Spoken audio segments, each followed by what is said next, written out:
ठीक है। इसीलिए जो बातें मिंबर रसूल से की जाती हैं उन बातों की कदर व कीमत जाना करें। ना आपको राहुल गांधी दीन समझाने आएगा, नरेंद्र मोदी दीन समझाने आएगा, कोई दीन नहीं समझाने आएगा आपको। आपको सिखाएंगे तो ये उलमा बताएंगे, मीठी कहेंगे तो ये कहेंगे, कड़वी कहेंगे तो ये कहेंगे। आपको ये पहचानना जरूरी होगा कौन अपना है कौन पनाया है। मगर हालात ये हैं कि हमारी कौम को तेंदुलकर के बाप का नाम पता है, हमारी कौम को जनाबे वाला क्रिकेटर्स के बाप का नाम, उनके दादाओं का नाम, उनके कैरियर के बारे में पता है। लेकिन अगर पूछा जाए हुजूर अलैहिस्सलाम के दादा का नाम क्या था तो बगलें झांकते हुए नजर आते हैं। माफ कीजिएगा, 70 बार इन्हीं मौलवियों से लड़ते हो और फिर बाप का जनाजा पढ़ाने के लिए यही लड़ा हुआ मौलवी झक मार के वहां आता है। आपको ये पता नहीं कि जनाबे वाला, आपको आज तक ये नहीं पता चला कि कौन अपना है कौन पराया। क्रिकेटरों के लिए आप जान देते, अपने मोबाइलों पर उनकी तस्वीरें, अपने दिल पर उनकी तस्वीरें लगा रखी, उनके नामों को आप अपने हाथों पर गुदवा लेते, उनके लिए जनाबे वाला उनको फॉलो करने के लिए आप उन जैसे कपड़े पहनते हैं। लेकिन आपके बाप के इंतकाल पर कोई क्रिकेटर नहीं कहता कि आपके साथ गलत हुआ। और बाप का इंतकाल तो छोड़िए, कश्मीर में लाशों के अंबार लगे हैं, किसी क्रिकेटर ने अपना मुंह नहीं खोला, किसी एक्टर ने अपना मुंह नहीं खोला। बर्मा जल रहा है, किसी ने से जनाबे वाला अपनी जबान नहीं खोली। क्यों? इसलिए कि ये लोग तो दल्ले हैं, इनका काम मुस्तफा जान रहमत अलैहिस्सलाम की शरीयत मुतहरा से लोगों को दूर करना है। ये उलमाए किराम है, 70 बुराइयां होने के बावजूद ज़मीर फरोशियां हमारी जमात में नहीं है।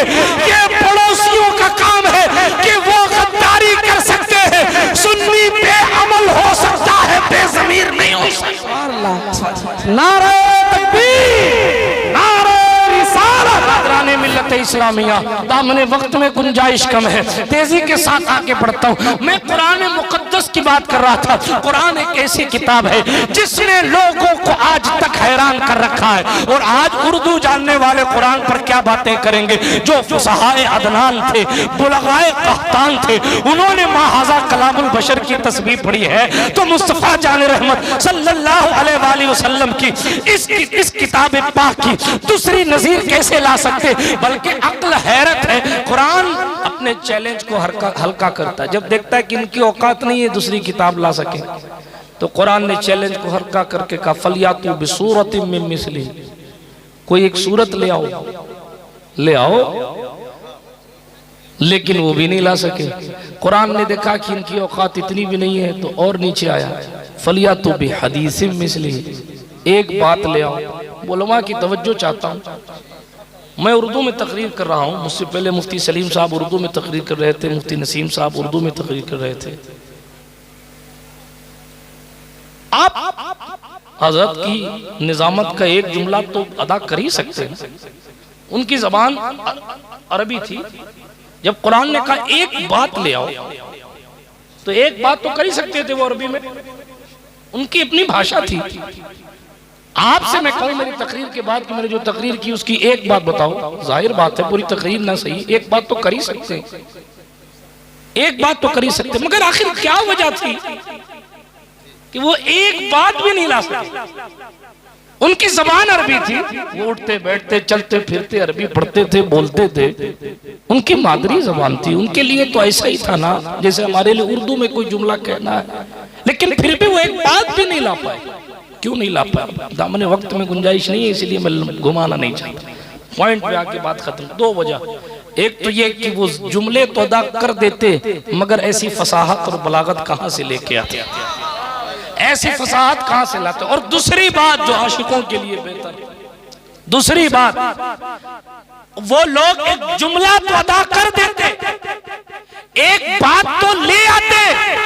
एक बात उनके लिए अरबी में कहना ऐसा ही था जैसे हमारा उर्दू में कोई जुमला कहना। ठीक है, फसाहत बलागत अपनी जगह, लेकिन एक बात तो कह सकते थे लेकिन ना कह सके। उसकी वजह ये थी कि वो अरबी तो बोल लेते मगर आमिना खातून के बेटे जैसी जबान कहां से लेके आते। बात तो ये थी कि उनके पास जबान तो अरबी थी मगर जबान मुस्तफा जाने रहमत की नहीं थी। और उस दरबार की शान ये थी, वहां जबान खोलना तो दूर की बात है। इमाम अहले सुन्नत कहते तेरे आगे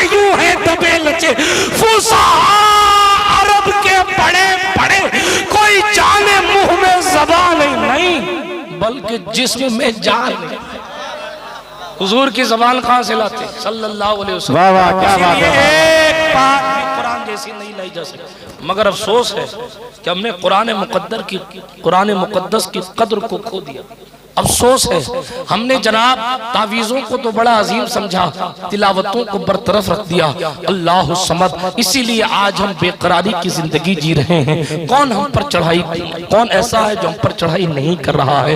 अब तो जनाबे वाला जो गटर साफ करते ना, उनको भी फख्र होने लगा है कि हम फला मजहब से हैं। हाँ हाँ ये हालात हैं, इशारे की बोली समझिए। लेकिन गौर करने की बात यह है, आखिर उनके अंदर ताकत क्यों बढ़ रही है, आप कमजोर क्यों हो रहे हैं, उसकी वजह क्या है। आखिर हम हलाकत की तरफ क्यों जा रहे हैं। जिस कौम की कंडीशन ये थी वो तिलावत किया करते थे तो जनाबे वाला सामने वालों के दिल पिघल जाया करते थे। सहाबाए किराम रिदवानुल्लाहि अलैहिम अजमईन की जिंदगी पढ़िए। मुस्तफा जान रहमत अलैहिस्सलाम ने एक जंग से पलटते वक्त दो सहाबियों की ड्यूटी लगाई थी, यहाँ खड़े हो जाओ, ये पहाड़ी है, दुश्मन आएगा तो आप पहले देखना। अल्लाह अकबर कबीरा। करना क्या था, उधर से दुश्मन हमला करे तो आप हमारी हिफाजत करना, प्रोटेक्शन देना। दो सहाबी खड़े हुए, दोनों में मोहब्बत इतनी थी, कहा कि ऐसा कीजिए कि आप आधी रात सो लीजिए, आधी मैं सो लूंगा। एक भाई सो गया, एक सहाबी सो गए, दूसरे सहाबी नमाज पढ़ने लगे, कुरान मुकद्दस की तिलावत करने लगे। कुरान मुकद्दस की तिलावत करते करते रात के आखिरी हिस्से में उधर से दुश्मन ने तीर चलाया। दुश्मन ने जब तीर चलाया, देखें यहाँ भी दुश्मन तीर चला रहा है, दुश्मन ने तीर चलाया। सुने, हाँ ये गुब्बारों का काम है फूट जाना, ये फूट कर आपको अपनी औकात बता रहे हैं। ओढ़कर मिट्टी की चादर बेनिशा हो जाएंगे, एक दिन ऐसा आएगा हम भी दास्तां हो जाएंगे। एक बुलबुला है पानी का, इतना खूबसूरत लगने वाला गुब्बारा एक लम्हे में अपने वजूद को खत्म कर देता है। यही हमारी जिंदगी है। 60 70 साल तक मटर गश्तियां करके एक झटका लगा। क्या हुआ, वो दिल्ली जा रहा था, अचानक इंतकाल। क्या हुआ, अरे सुबह तो मिला था, इंतकाल कैसे हो गया। मौत से किसको रुस्तगारी, आज वो तो कल हमारी बारी। सारी चीजों में आपको नसीहतें मिलेंगी अगर आप अपना माइंड, अपनी फिक्र इस्लामी बनाएंगे।